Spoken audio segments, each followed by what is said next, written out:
दोस्तों ये स्टोरी का 21वां भाग है। अगर आपने इस स्टोरी के पिछले वाले भाग नहीं देखे तो मैंने प्लेलिस्ट में मेंशन कर दिया, आप जरूर जाकर के चेकआउट करें। स्टडी रूम, तो तुम क्या बात करना चाहते हो? रुद्र ने पूछा। अन्ना की शादी नहीं हुई, सार्थक ने कहा। यह सुनकर सिद्धार्थ हैरानी से अपनी आंखें चौड़ी कर ली, लेकिन दूसरी तरफ रुद्र एकदम शांत रहा। क्या? सिद्धार्थ चिल्लाया। चिल्लाना बंद करो, मेरी वाइफ चैन से सो रही है, तो किसी भी तरह का शोर मचाने और उसकी नींद में खलल डालने की हिम्मत मत करो। रुद्र ने कहा। यार, तुम्हारी वाइफ यहाँ से 3 रूम दूर सो रही है, सिद्धार्थ ने कहा। रुद्र ने सिर हिलाया और कहा, लेकिन फिर भी मैं कोई चांस नहीं लेना चाहता। सिद्धार्थ ने अपनी आंखें घुमाई और पूछा, लेकिन क्या 7 साल पहले उसने अपने फियोंसे से शादी नहीं की थी? सार्थक ने अपना सिर थपथपाया और कहा, यह बस एक मिसअंडरस्टैंडिंग थी। असल में मैंने उससे गलत समझा और सब कुछ बर्बाद कर दिया। अन्ना ने कल मुझे बताया कि उसकी शादी नहीं हुई है, तो फिर इतने सालों तक झूठ क्यों बोलती रही? सिद्धार्थ ने पूछा। रुद्र ने भौं चढ़ाते हुए कहा, क्या झूठ कहा? सिर्फ तुम दोनों ही इतने बेवकूफ थे कि तुम्हें भरोसा हो गया कि वह शादीशुदा है। क्या तुमने कभी उसकी उंगली में वेडिंग रिंग देखी? क्या तुमने कभी उसके हस्बैंड को देखा? नहीं ना।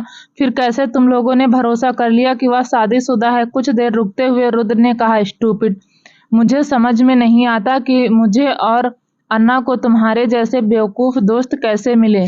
सिद्धार्थ ने आंखें मूंद ली और पूछा, अब तुम क्या करोगे? सार्थक ने अपना कंधा उचकाया और कहा, मुझे नहीं पता, हो सकता है कि मैं उसे फिर से प्रपोज करूं या कुछ और तुम्हें लगता है इन सब के बाद वह तुम्हारे साथ पैचअप कर लेगी?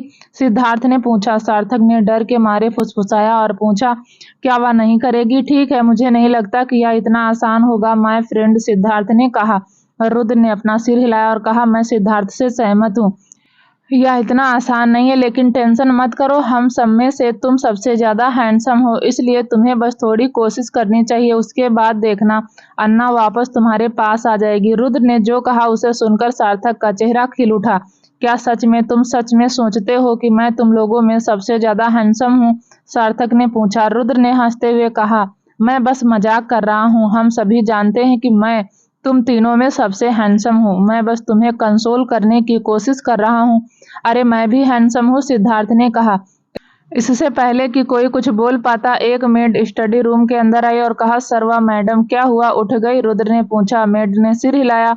मेरी वाइफ मेरा वेट कर रही है, तो इसीलिए अब मुझे जाना पड़ेगा। तब तक बाहर धूप ना हो तब तक मुझे परेशान करने की हिम्मत मत करना, हम ब्रेकफास्ट के बाद इसके ऊपर डिस्कस करेंगे, रुद्र ने बाहर जाने से पहले कहा। सार्थक ने आह भरते हुए कहा, वाइफ अब फ्रेंड से ज्यादा इम्पोर्टेंट है। सिद्धार्थ भी उठा और कहा, अच्छा तो मैं भी जा रहा हूँ, मेरी वैशाली भी मेरा इंतजार कर रही है। इससे पहले कि सार्थक उसे रोक पाता, 7 साल पहले जो सार्थक ने किया था वह सब निपटाने के लिए उसे अकेला छोड़कर सिद्धार्थ वहां से चला गया।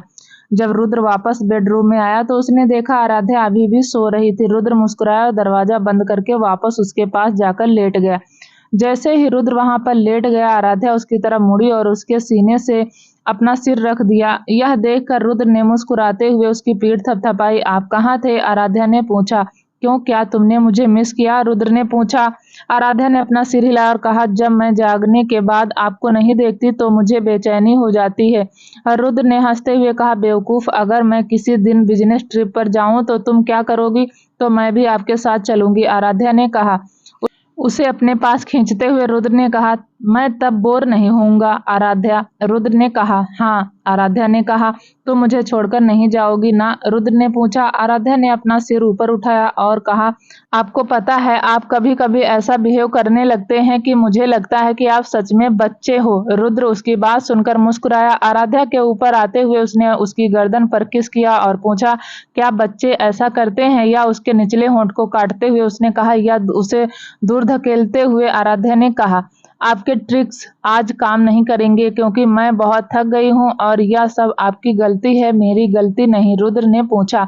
आराध्या ने अपना सिर हिलाया और कहा, हाँ, मैंने अपनी आधी स्टेमिना आपको यह समझाने के लिए बहा दी कि मुझे अकेला न छोड़े, और बाकी आधी बेड पर। रुद्र ने उसके सर पर किस किया और कहा, आई एम सॉरी आराध्या, मुझे ऐसा बिहेव नहीं करना चाहिए था। आराध्या ने आह भरी और कहा, मुझे सोचकर हैरानी होती है कि अगर मैंने आपको नहीं रोका तो क्या होगा। आप जरूर मुझे छोड़कर बाहर निकल जाओगे। रुद्र ने अपना सिर हिलाया और कहा, नहीं नहीं, मैं नहीं जाऊंगा। मैं प्रॉमिस करता हूँ कि मैं तुम्हें कभी अकेला नहीं छोड़ूंगा। मैं तुम्हारे साथ एक प्रॉपर कन्वर्सेशन किए बिना नहीं छोड़ूंगा। मैं फिर कभी ऐसा नहीं करूंगा। आराध्या ने हंसते हुए कहा, मैं आप पर भरोसा करना चाहती हूँ, लेकिन मुझे पता है कि जब आप गुस्से में होते हो तो आप सीधे नहीं सोचते, इसलिए परेशान मत होइए। मैं आपको कभी जाने नहीं दूंगी। उसे नीचे धकेलते हुए आराध्या ने कहा, जब मुझे अब सोने दीजिए। रुद्र ने आह भरी और उसे अपनी बाहों में खींच लिया। अगली सुबह जब रुद्र नींद से जगा तो उसने देखा आराध्या रूम में नहीं थी। यह देखकर रुद्र इधर उधर आराध्या को ढूंढने लगा। जैसे ही वह अपने कमरे से बाहर निकला, कॉरिडोर की सफाई कर रही एक मेड ने अपना सिर नीचे कर लिया और कहा, गुड मॉर्निंग सर। मैडम ने मुझे आपको यह इन्फॉर्म करने के लिए कहा कि वह साक्षी मैडम के साथ नीचे लिविंग रूम में है। रुद्र ने अपना सिर हिलाया और वापस अपने बेडरूम में चला गया। लिविंग रूम में साक्षी, अगर तुमने कल सार्थक को देखा होता, वह एक बच्चे की तरह से रो रहा था। मिसेज मित्तल ने हंसते हुए कहा। यह सुनकर साक्षी जी ने हंसते हुए कहा, बेचारा, उसने भी बहुत कुछ सहा है, लेकिन अनफॉर्चुनेटली उसे और भी बहुत कुछ सहना पड़ेगा। वह यह डिजर्व करता है, मिसेज मित्तल ने कहा। फिर आराध्या के हाथों से चाय का कप लेते हुए मिसेज मित्तल ने कहा, तुम्हारी डॉक्टर इनला बहुत खूबसूरत है। साक्षी जी ने मुस्कुराते हुए कहा, मुझे पता है Aaradhya, I am right? Mrs Mittal ने पूछा। आराध्या ने सिर हिलाया, तुम बिल्कुल अपनी मॉम की तरह हो, वैसे ही शांत और खूबसूरत। मिसेज मित्तल ने मुस्कुराते हुए कहा, क्या आप मेरी माँ को जानती थी? आराध्या ने पूछा। मिसेज मित्तल ने सिर हिलाया और कहा, हाँ, हम हाई स्कूल में साथ पढ़ते थे। आराध्या मुस्कुराई और कहा, मेरी माँ मुझसे कहीं ज्यादा खूबसूरत थी। साक्षी जी ने मुंह फेरते हुए कहा, ठीक है, अब यह बताओ, क्या तुम मेरी बेटी को दुखी करने के लिए सुबह सुबह यहाँ आ गई?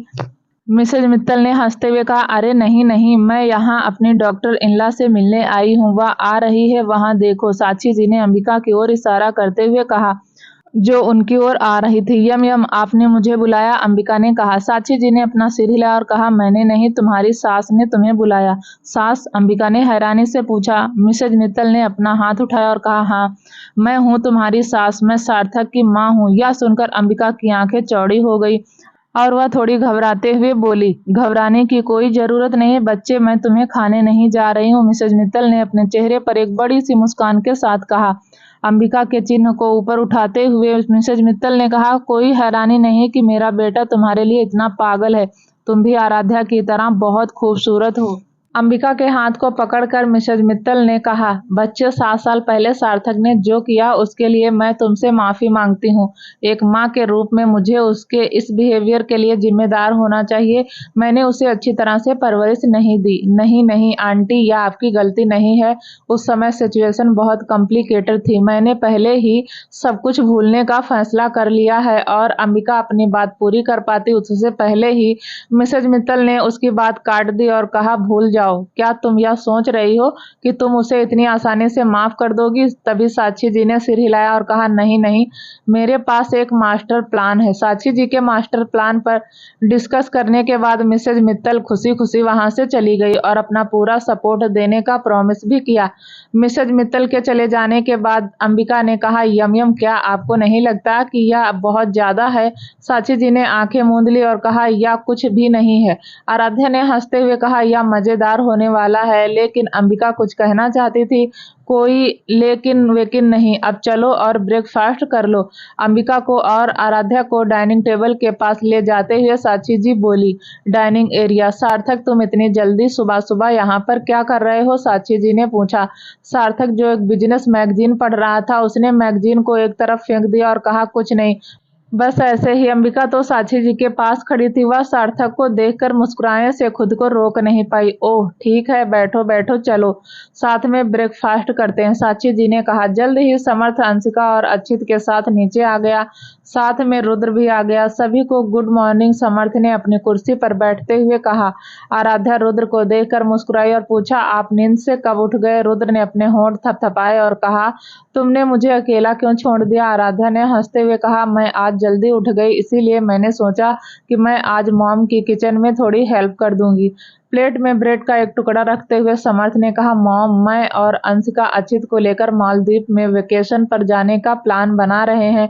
साक्षी जी ने सिर हिलाया और कहा, हाँ, यह तो बहुत अच्छा आइडिया है, हम भी वेकेशन पर जा रहे हैं। रुद्र ने कहा, तुम और आराध्या? साक्षी जी ने पूछा। रुद्र ने अपना सिर हिलाया और कहा, नहीं, हम 6 लोग जाएंगे। यह बहुत अच्छा है, तुम लोग जाओ और कुछ दिन एंजॉय करो।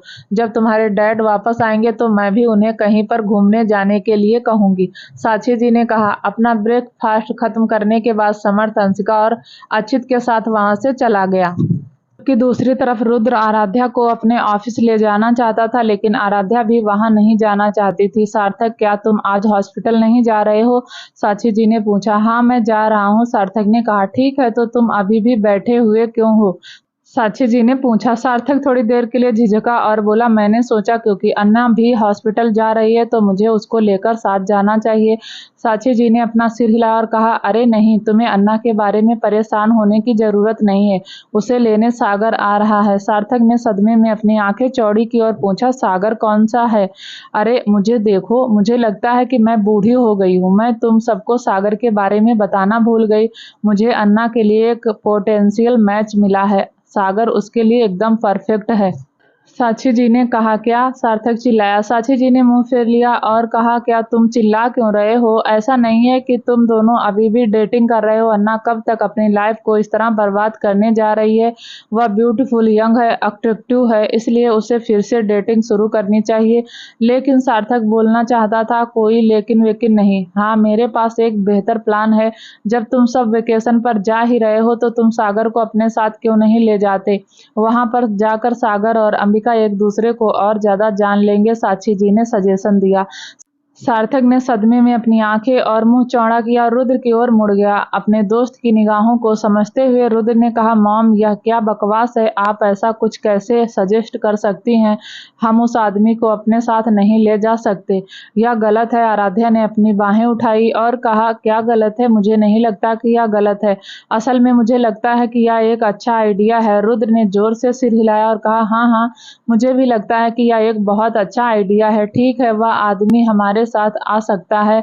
क्या? रुद्र, तुम मेरे साथ ऐसा कैसे कर सकते हो? सार्थक चिल्लाया, लेकिन सार्थक को नजरअंदाज करते हुए रुद्र ने कहा, ठीक है, मैं जा रहा हूँ। फिर आराध्या की ओर मुड़ते हुए उसने कहा, तुम मेरे साथ चल रही हो ना? आराध्या ने अपना सिर हिलाया और रुद्र के साथ चली गई। जल्द ही अंबिका हॉस्पिटल जाने के लिए रेडी हो गई और अपने कमरे से बाहर निकल गई। यम यम, मैं जा रही हूँ, अंबिका ने कहा। सागर बाहर तुम्हारा इंतजार कर रहा है, साक्षी जी ने कहा। अंबिका ने अपने होठों को गोल किया और बेमन से अपना सिर हिलाया और चली गई। सार्थक जो वहां खड़ा था हक्का बक्का रह गया और जल्दी से अंबिका के पीछे चला गया।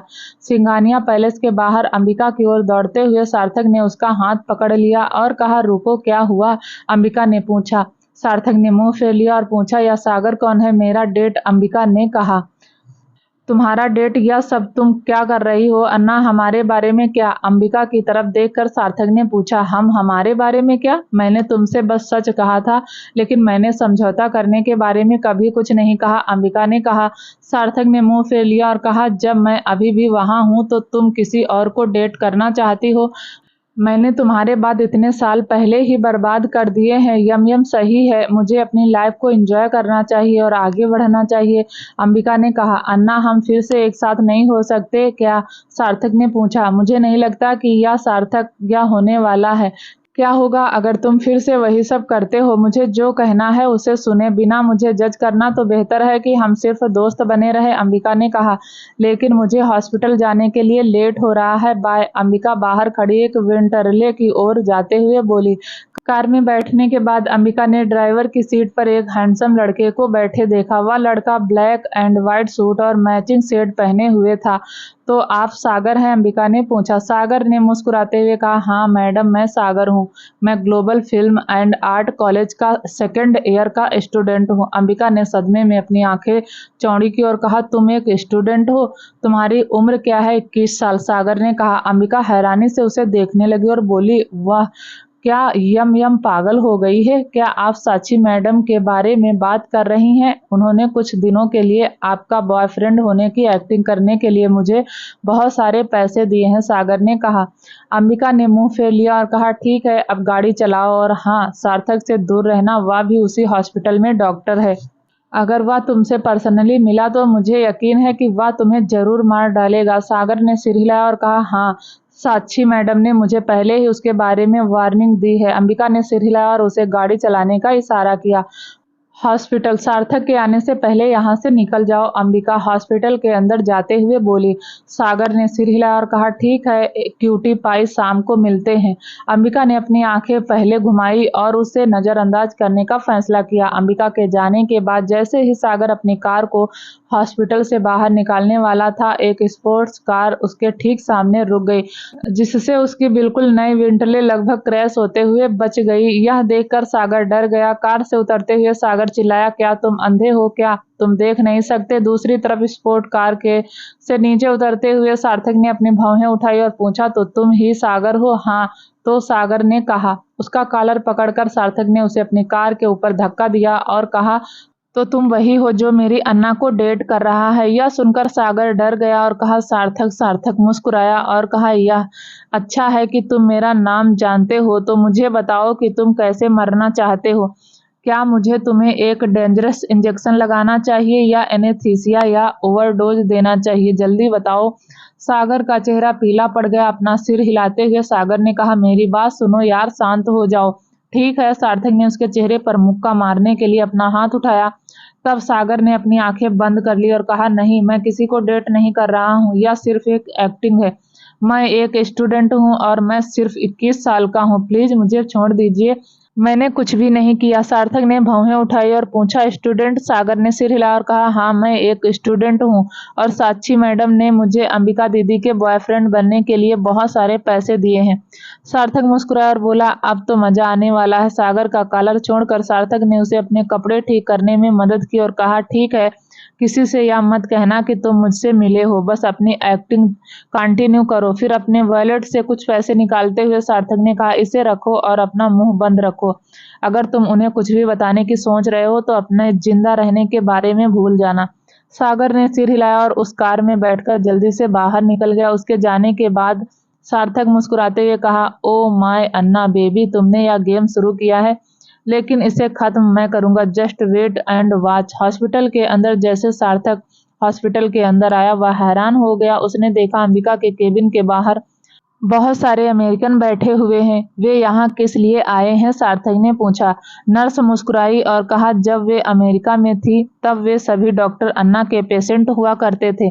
जब उन्होंने सुना कि वह अब इंडिया में है तो वह सभी डॉक्टर अन्ना से कंसल्ट करने के लिए यहाँ पर आ गए हैं।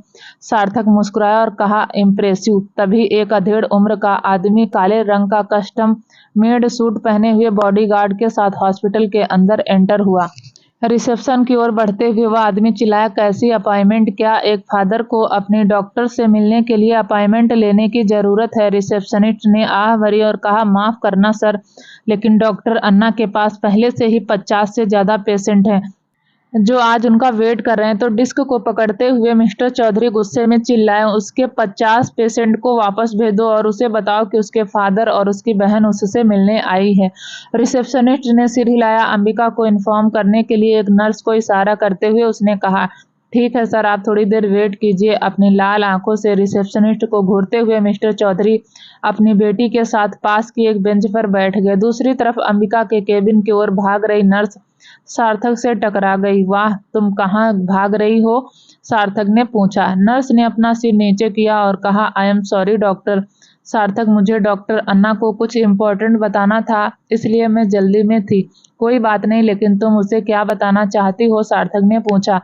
डॉक्टर अन्ना के फादर रिसेप्शन के पास उनका इंतजार कर रहे हैं। वह बहुत गुस्से में लग रहे हैं, इसलिए मैं यहाँ डॉक्टर अन्ना को यह इन्फॉर्म करने के लिए जा रही हूँ, नर्स ने कहा। सार्थक ने मुंह फेर लिया और नर्स को जाने का इशारा किया। अन्ना के केबिन के अंदर डॉक्टर अन्ना, कोई आपसे मिलना चाहता है, नर्स ने कहा। कौन? अंबिका ने कहा। आपके फादर, नर्स ने कहा। क्या उनके पास अपॉइंटमेंट है? अंबिका ने पूछा। नर्स ने सिर हिलाया और कहा, नहीं। तो उन्हें यहाँ से भेज दो, अंबिका ने कहा। लेकिन मुझे मेरी बात रिपीट करना पसंद नहीं, इसीलिए जो कहा है वह करो। और कितने पेशेंट की अपॉइंटमेंट है? अंबिका ने कहा। ठीक है डॉक्टर अन्ना, आज 50 पेशेंट हैं, आपसे अपॉइंटमेंट लिया है। नर्स ने कहा, उन्हें अंदर भेज दो। अंबिका ने कहा। नर्स बाहर आई और बोली, आई एम सॉरी, लेकिन डॉक्टर अन्ना ने कहा है कि वह बिना अपॉइंटमेंट के किसी से भी नहीं मिल सकती।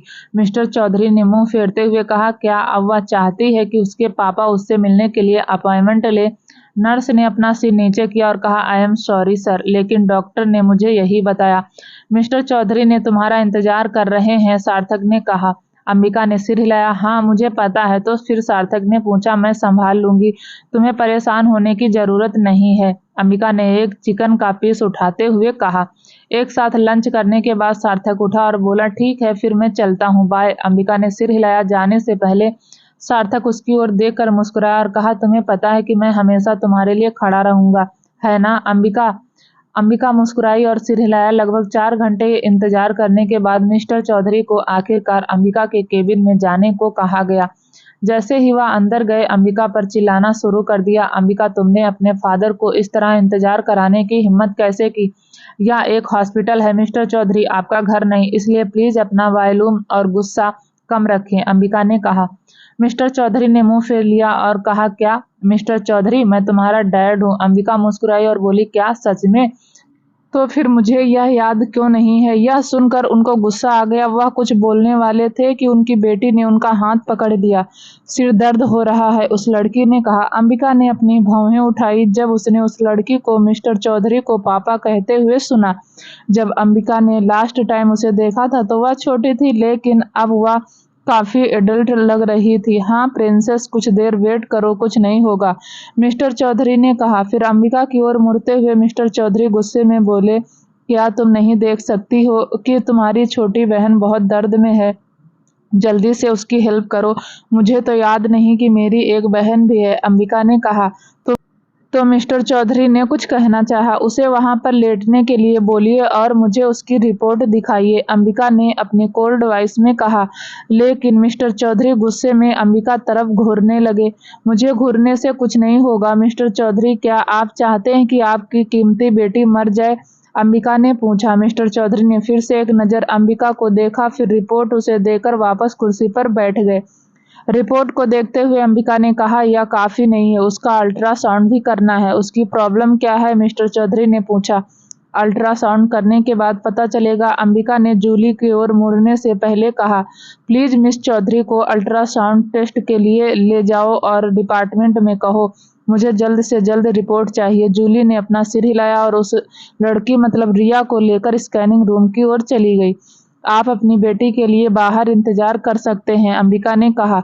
मिस्टर चौधरी ने सिर हिलाया और चले गए। अंबिका के केबिन के बाहर एक बेंच पर बैठे मिस्टर चौधरी ने एक गहरी सांस ली। अंबिका के साथ अपने सारे रिलेशन तोड़ने के बाद उन्होंने डिसाइड किया था कि वह अपनी पूरी जिंदगी में वह कभी भी अंबिका को नहीं ढूंढेंगे, लेकिन अब उनकी बेटी की तबीयत खराब हो गई तो मिस्टर चौधरी घबरा गए और जल्दी से उसे अमेरिका के सबसे अच्छे हॉस्पिटल में ले गए। हॉस्पिटल में ले जाने के बाद मिस्टर चौधरी ने बेस्ट गायनेकोलॉजिस्ट के बारे में पूछा तो उन्होंने बताया कि वह इंडिया में है। जब मिस्टर चौधरी ने उस डॉक्टर के बारे में इन्वेस्टिगेशन की तो उन्हें पता चला कि जिस बेटी के साथ उन्होंने अपना सारा रिश्ता तोड़ दिया है वही अब एक बहुत फेमस गायनेकोलॉजिस्ट है।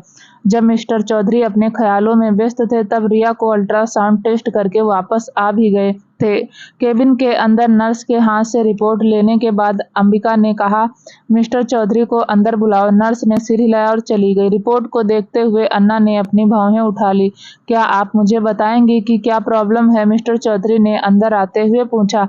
रिपोर्ट को वापस टेबल पर रखते हुए अंबिका ने कहा, Mr Chaudhary, your daughter is pregnant और यह कोई नॉर्मल प्रेगनेंसी नहीं है, यह एक टॉपिक प्रेगनेंसी है।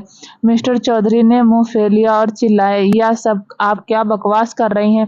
वह अभी सिर्फ 19 साल की है, वह प्रेग्नेंट कैसे हो सकती है? चौधरी, एक लड़की कैसे प्रेग्नेंट होती है इसका प्रोसेस अच्छी तरह से पता है, अगर नहीं पता तो आप अपनी बेटी से पूछ सकते हैं, अंबिका ने कहा। टेबल पर अपना हाथ रखते हुए मिस्टर चौधरी ने कहा, क्या तुम भूल गई हो अपने फादर से कैसे बात करते हैं? अंबिका मुस्कुराई और कहा, मैंने आपसे पहले ही कहा है, मुझे याद नहीं है कि मेरा कोई फादर है या नहीं। वैसे भी यह एक इक्टोपिक प्रेगनेंसी है तो जितनी जल्दी हो सके इसको आपको इसका ऑपरेशन कराना पड़ेगा। ऑपरेशन? मिस्टर चौधरी ने पूछा। हाँ, ऑपरेशन, क्योंकि अब बहुत दिन हो गए हैं तो ऑपरेशन करना ही पड़ेगा, अंबिका ने कहा।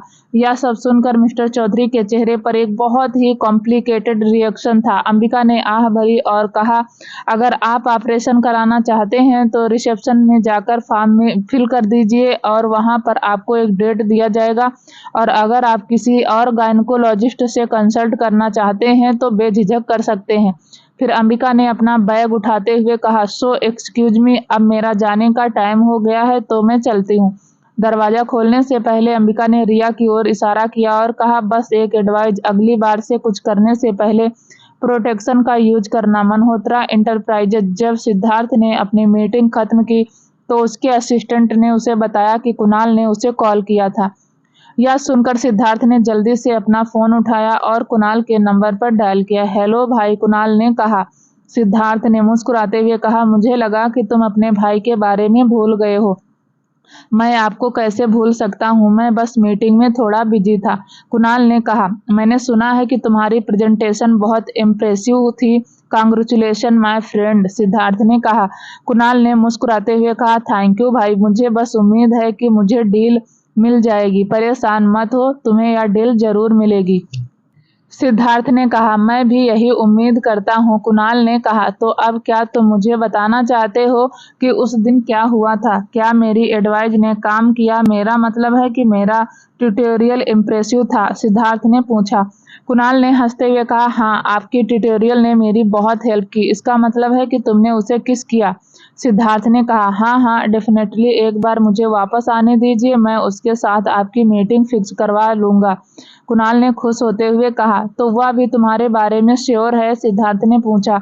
हाँ भाई, वह भी मुझसे प्यार करती है और अब जब वह मेरे साथ है तो मुझे लगता है कि कुछ भी गलत नहीं होगा, कुणाल ने कहा। सिद्धार्थ मुस्कुराया और कहा, मैं तुम्हारे लिए खुश हूँ और मैं बहुत एक्साइटेड हूँ तुम्हारी ब्यूटीफुल गर्लफ्रेंड से मिलने के लिए। हाँ हाँ जरूर, मुझे वापस आने दीजिए, उसके बाद मैं एक मीटिंग फिक्स कर लूंगा और मुझे यकीन है कि आप भी उसे जरूर पसंद करेंगे। कुणाल ने कहा, ठीक है तो जल्दी वापस आओ, तुम्हारे वापस आने के बाद मैं तुमसे मिलूंगा, सिद्धार्थ ने कहा। ठीक है भाई, कुणाल ने कहा। Okay bye, take care, Siddharth ने कहा और कॉल कट कर दिया। सिंघानिया इंडस्ट्रीज पब्लिकेशन जाना चाहती हो? रुद्र ने पूछा। आराध्या जो सोफे पर बैठी थी उसने कहा, मुझे नहीं पता, आप बोलिए, मुझे कोई प्रॉब्लम नहीं है। मुझे लगता है कि हमें अगले महीने जाना चाहिए, रुद्र ने कहा। अगले महीने तो फिर सिर्फ 10 दिन बाकी हैं। ओ गॉड, इतनी जल्दी इतनी सारी चीजें रेडी करनी है, आराध्या ने कहा। रुद्र ने सिर हिलाया और कहा, क्या रेडी करना है? बस कुछ दिन के कपड़े ले लो, रात में मुझे नहीं लगता कि तुम्हें किसी कपड़े की जरूरत पड़ेगी। बेशरम, आराध्या उसे घूरते हुए बोली। रुद्र ने हंसते हुए कहा, सिर्फ तुम्हारे लिए। आराध्या ने उस पर अपनी आंखें घुमाते हुए अपना फोन उठाया और कहा, मैं वैशाली और अन्ना को टेक्स्ट मैसेज करती हूँ, हमें आज शॉपिंग करनी होगी, लड़कियां और शॉपिंग, रुद्र ने कहा। फिर आराध्या की ओर बढ़ते हुए इसलिए अपने वॉलेट से एक ब्लैक कार्ड निकाला और कहा, तुम शॉपिंग के लिए इस कार्ड का यूज करना, मैंने इसे स्पेशली तुम्हारे लिए बनाया है और यह अनलिमिटेड है। अपने बैग के अंदर कार्ड रखते हुए आराध्या ने कहा, मुझे क्या खरीदना है? क्या चाहिए, एक बोट या फिर एरोप्लेन? तुम जो चाहो ले सकती हो, कोई रिस्ट्रिक्शन नहीं है, रुद्र ने कहा। आराध्या रुद्र को देखकर मुस्कुराई और कुछ कहने ही वाली थी कि उसका फोन बज उठा। फोन को हाथ में लेकर जब उसने देखा किसका मैसेज है तो उसकी मुस्कान गायब हो गई। उसके एक्सप्रेशन में बदलाव देखकर रुद्र ने पूछा, क्या हुआ? रुद्र ने पूछा, उसका नंबर कभी सेव नहीं किया, आराध्या ने अपने आप से कहा।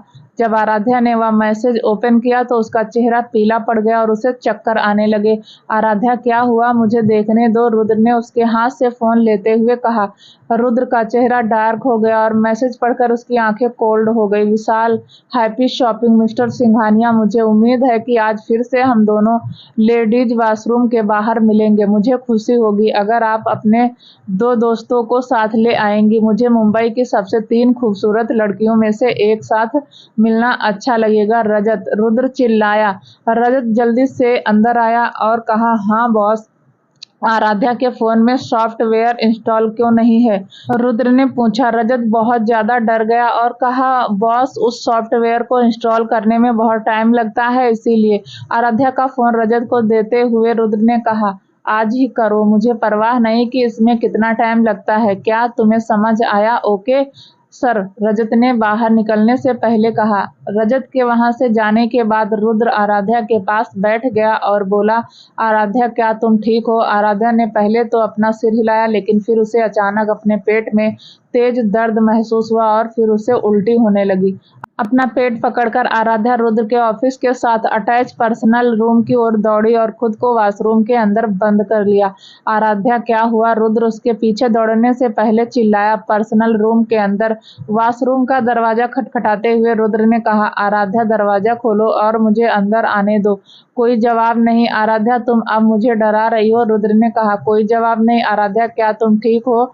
रुद्र चिल्लाया। कई मिनट तक दरवाजा खटखटाने के बाद आराध्या ने आखिरकार दरवाजा खोला। टिश्यू से अपना चेहरा पोंछते हुए आराध्या ने कहा, मैं ठीक हूँ। क्या ठीक है? चलो हॉस्पिटल चलते हैं, रुद्र ने कहा। आराध्या ने अपना सिर हिलाया और कहा, नहीं, मुझे लगता है कि मैंने आज बहुत ज्यादा ब्रेकफास्ट किया है, इसलिए मुझे उल्टी होने लगी है, लेकिन अब मैं ठीक हूँ। फिर उसने रुद्र को गले लगाया और कहा, मैंने कभी उसका नंबर सेव नहीं किया और उसे हमारे शॉपिंग के प्लान के बारे में कैसे पता चल गया? मैंने अभी-अभी वैशाली और अन्ना को मैसेज करके उन्हें प्लान के बारे में बताया था। उसे कैसे पता चला? मुझे बहुत अजीब महसूस हो रहा है, मुझे डर लग रहा है। उसके चारों ओर अपनी बाहों को लपेटते हुए रुद्र ने कहा, तुम्हें डरने की जरूरत नहीं है, मैं हमेशा तुम्हारे साथ हूँ, ठीक है? बस आज शॉपिंग के लिए मत जाओ, मुझे पहले तुम्हारे लिए कुछ और गार्ड की अरेंजमेंट करनी है। मैं पहले तुम्हारे लिए कुछ फीमेल बॉडीगार्ड का अरेंज करता हूँ, तो फिर उन्हें लेडीज वॉशरूम में भी ले जा सकती हो। ट्रस्ट में आराध्या, कुछ नहीं होगा। क्या होगा अगर वह आपको नुकसान पहुंचाने की कोशिश करता है? आराध्या ने कहा, मुझे कुछ नहीं होगा। विशाल सोचता है कि वह स्मार्ट है, लेकिन तुम्हारा हस्बैंड उससे भी ज्यादा होशियार है, रुद्र ने कहा। फिर उसके सर पर किस करते हुए रुद्र ने कहा, अब कोई टेंशन मत लो, ठीक है? चलो घर चलते हैं। आराध्या ने सिर हिलाया। घर पहुंचने के बाद रुद्र ने आराध्या को थोड़ी देर के लिए सोने के लिए कहा।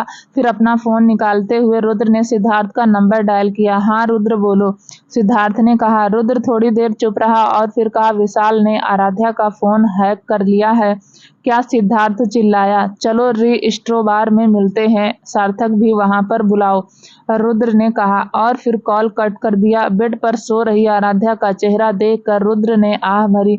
रुद्र के लिए विशाल ऐसा कोई नहीं था जो उसका अटेंशन डिजर्व करता है, लेकिन क्योंकि वह आराध्या को ब्लैकमेल करने की कोशिश कर रहा था तो रुद्र को कुछ करना ही था। आराध्या के चेहरे को सहलाते हुए रुद्र ने कहा, मैं उससे तुम्हें चोट नहीं पहुंचाने दूंगा। फिर से एक बार उसके सर पर किस करते हुए रुद्र ने अपना कोट पकड़ा और चला गया। हॉस्पिटल। कुछ देर सोचने के बाद मिस्टर चौधरी ने फॉर्म भरने का फैसला किया। ऑपरेशन 2 दिन बाद 11:40 पर होगा, रिसेप्शनिस्ट ने कहा। मिस्टर चौधरी ने सिर हिलाया और रिया के साथ चले गए। वहां से जाते हुए मिस्टर चौधरी का हाथ पकड़कर रिया ने कहा, पापा मैं कुछ मत कहो, घर जाने के बाद हम बात करेंगे, मिस्टर चौधरी ने कहा। रिया ने आह भरी और सिर हिलाया। मुझे नहीं लगता अन्ना कि तुम्हारा सागर आने वाला है, सार्थक ने कहा। उसे नजरअंदाज करते हुए अंबिका सागर को ढूंढती रही और बोली, मुझे परेशान मत करो, सार्थक ने हंसते हुए कहा। मैं तुम्हें छोड़ दूंगा, मेरे साथ आओ। अंबिका ने अपनी आंखें घुमाई और बाहर निकलने ही वाली थी कि अचानक सार्थक ने उसकी कमर पकड़ ली और उसे अपनी बाहों में उठा लिया। सार्थक तुम क्या कर रहे हो? मुझे नीचे उतारो और मुझे जाने दो। सार्थक ने सिर हिलाया और कहा, नहीं, मैं आज तुम्हें घर छोड़ने जा रहा हूँ। उसके सीने पर मारते हुए अंबिका ने कहा, मुझे छोड़ दो सार्थक, अगर तुमने मिलना और बोलना बंद नहीं किया तो मैं तुम्हें किस कर दूंगा, सार्थक ने कहा। तुम? अंबिका ने कहा। सार्थक ने हंसते हुए कहा, तो क्या तुम चाहती हो कि मैं तुम्हें किस कर लूं? मैंने ऐसा कब कहा? और तुम्हारा किस कौन चाहता है? अंबिका ने कहा। मुझे और किसी का तो पता नहीं, लेकिन तुम चाहती हो। या बताओ, या बुरा है कि तुमने सागर को डेट करने का फैसला किया? लेकिन अन्ना, मैंने इसके बारे में सोचा और यहाँ तक कि मुझे भी लगता है कि हम एक दूसरे के लिए नहीं हैं। मैं बहुत कॉम्प्लिकेटेड हूँ और मैं नहीं चाहता कि मैं तुम्हें फिर से हर्ट करूं, तो यह अच्छा है कि तुमने पहले ही डेटिंग शुरू कर दी है। लेकिन हम सिर्फ दोस्त बने रह सकते हैं ना, सार्थक ने कहा। अंबिका ने चौंक कर अपनी आंखें चौड़ी की और कहा, क्या क्या हुआ? सार्थक ने पूछा। अंबिका ने सिर हिलाया और कहा, कुछ नहीं। और हम दोस्त बने रह सकते हैं, सार्थक ने मुस्कुराते हुए कहा। चलो अब चलते हैं। अंबिका ने अपने होठों को गोल किया और सिर हिलाया। अंबिका को सिंघानिया पैलेस छोड़ने के बाद सार्थक सीधे रेस्टो बार की ओर चला गया, जहां पर रुद्र और सिद्धार्थ उसका इंतजार कर रहे थे। रेट्रो बार जब सार्थक उस बार के वीआईपी रूम में आया तो उसने देखा रुद्र और सिद्धार्थ ड्रिंक कर रहे थे। अरे, सार्थक ने कहा, तुम्हें देरी क्यों हुई? सिद्धार्थ ने पूछा। अपने लिए गिलास में ड्रिंक डालते हुए सार्थक ने कहा, मुझे अन्ना को घर छोड़ना था, तो तुम्हारी और अन्ना के बीच सब कुछ ठीक हो गया है? सिद्धार्थ ने पूछा। सार्थक ने सिर हिलाया और कहा, अभी नहीं। वैसे भी तुमने मुझे यहाँ क्यों बुलाया? विशाल के बारे में बात करना है, रुद्र ने कहा। सीरियसली रुद्र, तुम उसे सीधे क्यों नहीं मार देते? सार्थक ने पूछा। तुम्हें क्या लगता है कि मैंने तुम्हें वह पॉइजन बनाने के लिए क्यों कहा है? रुद्र ने पूछा। सार्थक ने आह भरी और कहा, अब उसने क्या किया? उसने आराध्या का फोन हैक कर लिया है, सिद्धार्थ ने कहा। क्या? सार्थक चिल्लाया। रुद्र ने आह भरी और कहा, मैं रजत को उस सिस्टम को आराध्या के फोन में इंस्टॉल करने के लिए कहा है जो वह भूल गया था। वह आदमी मुझे टाइम देने में कभी अनसक्सेसफुल नहीं होता। वह सच में बहुत क्रीप है, सार्थक ने कहा। क्या तुम्हें नहीं लगता कि वह हाल ही में अजीब चीजें कर रहा है? सिद्धार्थ ने पूछा। रुद्र ने सिर हिलाया और कहा, हाँ, विशाल जानता है कि मोहित का यूज करके उसने जो प्लान बनाया था वह अब फेल हो गया, इसलिए वह अब दूसरा और प्लान बना रहा है। वह अब क्या कर सकता है? सार्थक ने पूछा। मुझे लगता है कि वह मेरे आसपास के लोगों को, खासकर आराध्या को नुकसान पहुंचाने की कोशिश करेगा, रुद्र ने एक कोल्ड एक्सप्रेशन के साथ कहा। तुम्हें उसे प्रोटेक्ट करना होगा, सिद्धार्थ ने। सिर्फ आराध्या को ही नहीं, तुम लोगों को भी केयरफुल रहना है। और हाँ, अन्ना और वैशाली के लिए भी बॉडीगार्ड का अरेंजमेंट कर लो। उन्हें इस झंझट से दूर रखने की कोशिश करो, रुद्र ने कहा। सार्थक और सिद्धार्थ ने सिर हिलाया। साथ में समर्थ को भी केयरफुल रहने के लिए कहो, सिद्धार्थ ने कहा। मुझे लगता है कि तुम्हें समर्थ को अक्षित के लिए कुछ नए बॉडीगार्ड का अरेंजमेंट करने के लिए कहना चाहिए। आखिरकार वह एक आसान टारगेट है, सार्थक ने कहा। मैं उसके किंडरगार्टन में उसे लेने के लिए अपने कुछ आदमियों को भेजूंगा, रुद्र ने कहा। क्या तुम्हें लगता है कि वह हमारे वेकेशन के प्लान के बारे में जानता है? सिद्धार्थ ने पूछा। आराध्या का फोन उसने बहुत लंबे टाइम पहले हैक कर लिया था, इसलिए मुझे कोई हैरानी नहीं होगी कि वह हमारे वेकेशन प्लान के बारे में जानता है, रुद्र ने कहा। तो क्या हमें इसे कैंसिल कर देना चाहिए? सार्थक ने पूछा। रुद्र ने सिर हिलाया और कहा, इसकी कोई जरूरत नहीं है। हम एक प्राइवेट जेट जाएंगे और आइलैंड भी तो हमारा प्राइवेट है, इसलिए वहां पर हमें नुकसान नहीं पहुंचा पाएगा। उसकी बात सुनकर सार्थक और सिद्धार्थ ने सहमत में सिर हिलाया। वह तीनों अपने प्लान पर डिस्कस ही कर रहे थे कि रुद्र के फोन पर आराध्या का कॉल आया। आप कहाँ हैं? आराध्या ने पूछा। मैं सार्थक और सिद्धार्थ के साथ हूँ। क्यों, क्या हुआ? क्या तुम्हारी तबीयत फिर से खराब हो गई? रुद्र ने पूछा। नहीं, मैं बस इतना कहना चाहती हूँ कि आप मेरे लिए कुछ खाना ले आइएगा, आराध्या ने कहा। तो तुम क्या खाना चाहती हो? रुद्र ने पूछा। मुझे कुछ आइसक्रीम और कारमेल खाने का मन कर रहा है, आराध्या ने कहा।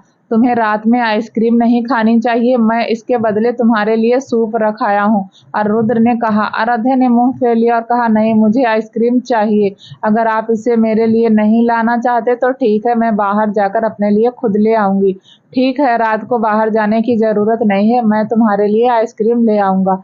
अब ठीक है, रुद्र ने कहा। रुद्र, क्या आपको कुछ डोनट भी मिल सकते हैं? आराध्या ने कहा। रुद्र ने आह भरी और कहा, ठीक है, मैं ले आऊंगा। अब तुम चुपचाप मेरा वेट करो। Okay, bye, I love you, Aaradhya ने कहा और फिर कॉल कट कर दिया। कॉल कट करने के बाद रुद्र मुस्कुराया और कहा, मुझे अभी जाना है। हम 10 दिनों के बाद वेकेशन पर जा रहे हैं, इसलिए अपना शेड्यूल उसी के अकॉर्डिंग फ्री रखना। मुझे भी जाना है, मुझे वैशाली को आज रात डिनर डेट के लिए ले जाना है, सिद्धार्थ ने कहा। मुझे भी घर जाना है, सार्थक ने उदास एक्सप्रेशन के साथ कहा। उसका चेहरा देखकर सिद्धार्थ ने हंसते हुए कहा, चिंता मत करो ब्रो, तुम्हारा भी टाइम जल्द ही आएगा। सार्थक ने आह भरी और सिर हिलाया। मल्होत्रा मेंशन। रात के डिनर के बाद कीर्ति सीधे अपने रूम में चली गई। क्योंकि वह कुणाल को वीडियो कॉल करना चाहती थी, जबकि निशा उसके पीछे पीछे चल रही थी। अपने रूम के अंदर आकर उसने अपने ईयरफोन अलग किए और कुणाल से बात करने लगी। तुम वापस कब आ रहे हो? कीर्ति ने पूछा। कुणाल ने मुस्कुराया और पूछा, क्या हुआ? तुम मुझे बहुत ज्यादा मिस कर रही हो? कीर्ति ने अपनी आंखें घुमाई और कहा, वह भी असली 9 दिनों के बाद। कुणाल ने कहा। कीर्ति एक्साइटमेंट में मुस्कुराई और कहा, आखिरकार मैं तुमसे कितने दिनों के बाद मिलने वाली हूँ? कुणाल ने मुस्कुराते हुए पूछा, तुम्हें यहाँ से कुछ चाहिए? कीर्ति ने कुछ देर सोचा और कहा, मुझे नहीं लगता मुझे कुछ चाहिए। कुणाल ने आह भरी और कहा, कोई बात नहीं, मैं तुम्हारे लिए खुद कुछ लाऊंगा, ठीक है? कीर्ति ने कहा, मैं वापस आने के बाद तुम्हें डेट पर ले जाऊंगा। कुणाल ने कहा। कीर्ति शर्मा गई और सिर हिलाया। अब मुझे एक मीटिंग के लिए जाना है, मैं बाद में बात करूंगा, bye and I love you. Kunal ने कहा। I love you too, Kirti ने कहा और फिर कॉल कट कर दिया। निशा जो सोफे पर बैठी थी उठी और बोली, क्या तुम्हें उस पर भरोसा है? तुम्हारा इससे क्या मतलब है? कीर्ति ने पूछा। मेरा मतलब है कि वह वहां पर अकेला है और तुम यहाँ पर हो, तुम्हें नहीं पता वह वहां क्या कर रहा होगा? निशा ने कहा। कीर्ति ने मुंह फेर लिया और कहा, तुम कैसी बकवास बात कर रही हो? मेरा कुणाल ऐसा नहीं है और मुझे उस पर बहुत भरोसा है। क्या यह नॉर्मल नहीं है कि जब कोई गर्लफ्रेंड उसके बॉयफ्रेंड के साथ नहीं होती है तो वह किसी भी लड़की के साथ फ्लर्ट करता है? निशा ने कहा। कीर्ति ने अपना सिर हिलाया और कहा, मैं बाकी लड़कों के बारे में नहीं जानती और जानना भी नहीं चाहती, लेकिन मुझे पता है कि मेरा कुणाल बिल्कुल भी ऐसा वैसा नहीं है। निशा ने अपने होठों को थपथपाया और कहा, मैं बस एक बात कर रही थी। कीर्ति ने उसकी बातों का कोई जवाब नहीं दिया और बेड से नीचे उतरते हुए बोली, निशा मैं तुम्हें एक बात बता दूं, मेरे कुणाल के बारे में ऐसी बातें मत कहना। इतना कहने के बाद वह रूम से बाहर चली गई। निशा ने अपनी आंखें सिकोड़ दी और बड़बड़ाई, चलो देखते हैं कि तुम्हारा भरोसा कितना गहरा है। शर्मा हाउस। मोहित ने शर्मा इंटरप्राइजेज जाना छोड़ दिया जब से उसने सुना कि रुद्र ने उसकी कंपनी का 30% शेयर खरीद लिया। अचानक शेयर के डिस्ट्रीब्यूशन में चेंज होने की वजह से बोर्ड मेंबर्स ने एक मीटिंग का अरेंजमेंट किया, लेकिन मोहित ने उसे रिजेक्ट कर दिया क्योंकि उसे पता था कि अगर कोई बोर्ड मीटिंग होगी तो उसे सीईओ के पोजीशन से हटा दिया जाएगा, क्योंकि अब सूरज जी के बाद रुद्र और सिद्धार्थ उस कंपनी के सबसे बड़े शेयर होल्डर बन गए हैं, तो वह उसे कभी भी सीईओ की पोजीशन में रहने नहीं देंगे। अगर मुझे पता होता कि कंपनी तुम्हारे हाथों में बर्बाद हो जाएगी तो मैं तुम्हें सीईओ की पोजीशन कभी नहीं देता, मिस्टर शर्मा ने गुस्से में कहा। मोहित ने मुंह फेर लिया और कहा, इसमें मेरी कोई गलती नहीं है। तो किसकी गलती है? मेरी गलती है? बकवास बात बंद करो। मोहित, अब इस झंझट से बाहर निकलने का रास्ता निकालो, नहीं तो मैं सब कुछ ले लूंगा और तुम्हारी माँ के साथ यहाँ से चला जाऊंगा, मिस्टर शर्मा ने गुस्से में कहा और कमरे से बाहर निकल गए। अचानक मोहित जोर से हंसने लगा और अपने हाथों में पकड़े ड्रिंक का गिलास एक बार में ही पी गया। जैसे ही वह अपने लिए एक ड्रिंक बनाने वाला था, एक सॉफ्ट हाथ ने उसे रोक दिया और कहा, बस इतना मत पियो। अपने हाथों को झटकते हुए मोहित ने कहा, तुम मुझे रोकने वाली कौन होती हो? तुम बस मेरी लाइफ का एक मिस्टेक हो।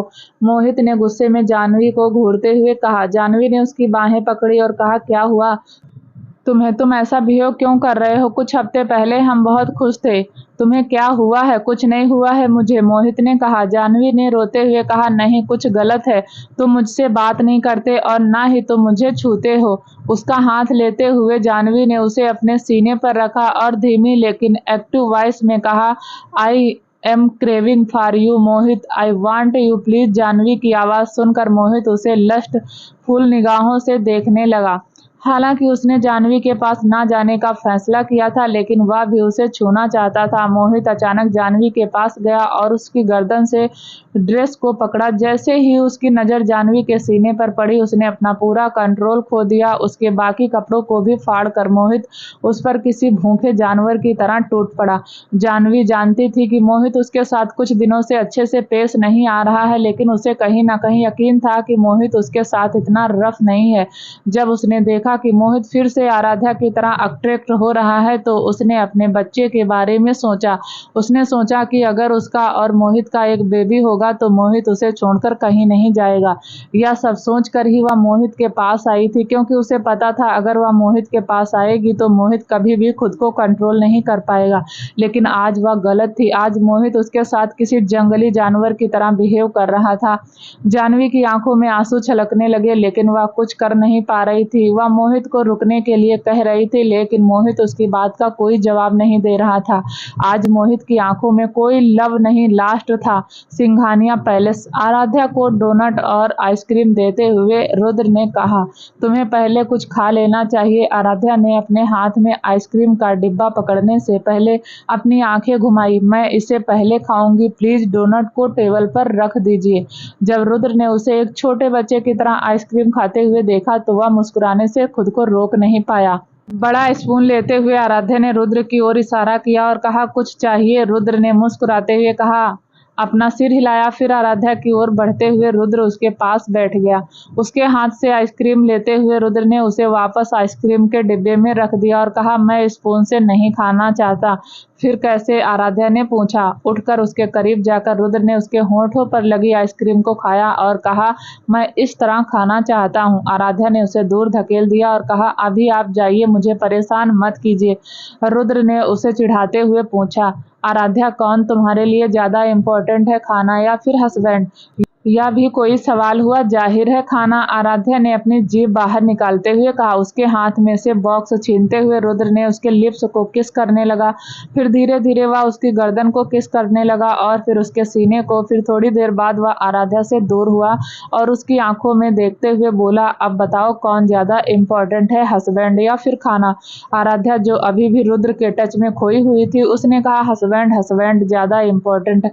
उससे दूर होते हुए रुद्र ने मुस्कुराते हुए कहा, यह अच्छा है कि तुम समझ गई। फिर वह बिस्तर से नीचे उतर गया और आराध्या को पीछे छोड़कर वॉशरूम में चला गया। रुद्र जिस तरफ गया था उस तरफ देखकर आराध्या ने पिलो फेंक दिया और कहा, I love you Rudra Singhania. Shower लेने के बाद रुद्र अपने बालों को टॉवल से पोंछते हुए बाथरूम से बाहर आया। रूम के अंदर आकर उसने देखा आराध्या कहीं पर भी नहीं है। टॉवल को सोफे पर फेंकते हुए रुद्र बाहर चला गया और आराध्या को ढूंढने लगा। आराध्या कहाँ है? रुद्र ने मेड से पूछा। मेड ने अपना सिर नीचे किया और कहा, सर, आराध्या मैडम अन्ना मैडम के रूम में है। रुद्र ने सिर हिलाया और अंबिका के रूम की तरफ जाने लगा। जब रुद्र अंबिका के रूम के अंदर आया तो उसने देखा आराध्या बेड पर बैठकर अपनी बॉडी पर लोशन लगा रही थी। उसकी ओर बढ़ते हुए रुद्र ने पूछा, तुम यहाँ पर क्या कर रही हो? क्या आप देख नहीं सकते? क्या आपके पास आंखें नहीं हैं? आराध्या ने कोल्ड वॉइस में कहा। रुद्र ने आह भरी और कहा, तुम यहाँ हमारे रूम में भी यह कर सकती हो? चलो चले, मैं आज अंबिका के साथ यहाँ पर सो रही हूँ, आज आप वापस जा सकते हैं, आराध्या ने कहा। रुद्र ने भौहें चढ़ाते हुए कहा, नहीं, तुम यहाँ नहीं रहोगी, तुम मेरे साथ चलोगी। आराध्या ने मुस्कुराते हुए कहा, मैं जहाँ रहूँ वहाँ पर सो सकती हूँ, मुझे आपकी परमिशन की जरूरत नहीं है और आप अब यहाँ से जा सकते हैं। आराध्या की बात सुनकर रुद्र जमीन पर बैठ गया और बोला, आराध्या, आई एम सॉरी, मैं फिर कभी तुम्हें टीस नहीं करूंगा। आई एम सॉरी, मुझे पता है मेरी गलती है, लेकिन प्लीज मुझे इस तरह से अकेला मत छोड़ो। तुम्हें पता है ना कि मुझे रात में अकेले डर लगता है। अंबिका, जो अभी अभी कुछ स्नैक्स लेकर कमरे में आई थी, वह बोली, रुद्र क्या हो गया है, तुम एक बच्चे हो क्या? अंबिका की बातों को इग्नोर करते हुए रुद्र ने आराध्या का हाथ पकड़ लिया और कहा, प्लीज बेबी, ऐसा मत करो। लेकिन जब आराध्या ने कुछ नहीं कहा तो रुद्र ने मुंह फेर लिया और कहा, ठीक है, मैं भी कहीं नहीं जा रहा हूँ, मैं दरवाजे के बाहर बैठूंगा और तुम्हारा इंतजार करूंगा, आपकी जो मर्जी आप कर सकते हैं, आराध्या ने कहा। यह सुनकर रुद्र ने भौहें चढ़ा ली और रूम से बाहर जाने लगा। आराध्या, तुम्हें याद है ना कि बाहर ठंड है और अगर मैं वहां लंबे समय तक रहूंगा तो मुझे डर है कि मुझे सर्दी लग सकती है, रुद्र ने दरवाजा बंद करने से पहले कहा। अंबिका हंस पड़ी और बोली, सीरियसली आराध्या, तुमने इस आदमी को बहुत बदल दिया है। आराध्या ने हंसते हुए कहा, मैं बस थोड़ी देर के लिए उन्हें पनिशमेंट दे रही हूँ। उसे किस बात की पनिशमेंट दे रही हो तुम? अंबिका ने पूछा। यह सुनकर आराध्या ने शर्माते हुए कहा, वही। अंबिका मुस्कुराई और कहा, ठीक है, शर्माना बंद करो, मैं समझ गई। ऐसे ही अंबिका के साथ काफी देर तक बात करने के बाद आराध्या ने कहा, ठीक है, मुझे लगता है कि मुझे अब जाना चाहिए, नहीं तो मेरा हस्बैंड सच में बीमार पड़ जाएगा। क्या तुम्हें लगता है कि वह अभी भी बाहर है? अंबिका ने पूछा। आराध्या मुस्कुराई और कहा, हाँ, इस बात पर मैं बाजी भी लगा सकती हूँ। ठीक है, देखते हैं, अंबिका ने दरवाजा खोलने से पहले कहा। जैसा कि आराध्या ने अनुमान लगाया था, रुद्र दरवाजे के पास एक दीवार के सहारे फर्श पर बैठा था। मैंने तुमसे कहा था, आराध्या ने कहा। अंबिका ने हंसते हुए कहा, मैं अब अंदर जाऊंगी। क्योंकि मुझे तुम दोनों का रोमांस और नहीं देखना। Bye, good night. आराध्या ने सिर हिलाया। अंबिका दरवाजा बंद करने के बाद आराध्या बैठ गई और रुद्र के कंधे पर थपकी दी। रुद्र उठिए, चलिए ऊपर चलते हैं। लेकिन अचानक रुद्र ने अपनी आंखें खोली और आराध्या को अपनी ओर खींच लिया और कहा, मुझे पता था कि तुम आओगी। आई एम सॉरी, मैं फिर कभी ऐसा नहीं करूंगा। आराध्या मुस्कुराई और कहा, मैं बस आपको चिढ़ा रही थी, ठीक है, मैं नाराज नहीं हूँ। क्या हम अब कंटिन्यू कर सकते हैं? रुद्र ने पूछा। आराध्या ने हंसते हुए कहा, यहाँ नहीं। आराध्या की बात सुनकर रुद्र ने अपनी बाहें उठाई और उसे लेकर अपने रूम में चला गया। मल्होत्रा मेंशन। निशा ने कुणाल के लिए जो कहा था उसे सुनकर कीर्ति बहुत ज्यादा नाराज थी। उसकी हिम्मत कैसे हुई कुणाल के बारे में ऐसा कुछ कहने की? कीर्ति खुद बड़बड़ाई। हालांकि निशा उसकी बेस्ट फ्रेंड थी, लेकिन फिर भी उसे कुणाल को इस तरह जज करने का कोई राइट नहीं था। जब कीर्ति अपने ख्यालों में खोई हुई थी तभी निशा ने उसके कंधे पर हाथ रखा और कहा, कीर्ति, क्या तुम मुझसे नाराज हो? अपना हाथ हिलाते हुए कीर्ति ने कहा, अभी मुझसे बात मत करो। निशा ने अपना सिर नीचे किया और कहा, आई एम सॉरी कीर्ति, मेरा तुम्हें हर्ट करने का कोई इरादा नहीं था। मैं सिर्फ तुम्हारे लिए डरी हुई थी। आजकल एक लड़के का एक लड़की को धोखा देना बहुत नॉर्मल है, इसलिए मैंने सोचा कि मुझे तुम्हें वार्निंग देनी चाहिए। निशा, तुम्हें मुझे वार्निंग देने की जरूरत नहीं है। मुझे पता है कि कुणाल कभी ऐसा कुछ नहीं करेगा। वह मुझसे प्यार करता है और मैं भी उससे प्यार करती हूँ, और मुझे पता है कि मेरे लिए उसकी फीलिंग एकदम सच्ची है, कीर्ति ने गर्व से कहा। निशा ने अपना सिर नीचे किया और कहा, ओके, आई एम सॉरी, मैं अब से कभी भी कुणाल के बारे में कुछ भी बुरा नहीं बोलूंगी। अगर तुम अपनी कही हुई बात याद रखोगी मुझे खुशी होगी, कीर्ति ने कहा। निशा ने सिर हिलाया और चली गई। उसे जाते हुए देखकर कीर्ति उसके पीछे नहीं गई, क्योंकि वह जानती थी कि निशा गलत थी। उसे कुणाल के बारे में इस तरह से बात करने का कोई हक नहीं था। रूम के अंदर जाने के बाद निशा सोफे पर लात मारी और बड़बड़ाई, विच अपने बारे में क्या सोचती है? सिर्फ इसलिए कि उसके पास सब कुछ है, इसका मतलब यह नहीं कि उसे मुझसे इस तरह बात करने का हक है। उसे अपने रिश्ते के बारे में बहुत प्राउड है ना। मुझे तुम्हारा चेहरा तक देखना अच्छा लगेगा जब मैं तुम्हारे इस रिश्ते को ही तोड़ दूंगी और तुम्हारे बॉयफ्रेंड को अपना बना लूंगी। Just wait and watch. क्या होगा आगे जानने के लिए प्लीज दोस्तों चैनल को लाइक, शेयर, सब्सक्राइब जरूर करें, ताकि जब भी वीडियो डालें आपको नोटिफिकेशन तुरंत मिले। तब तक के लिए नमस्कार, धन्यवाद।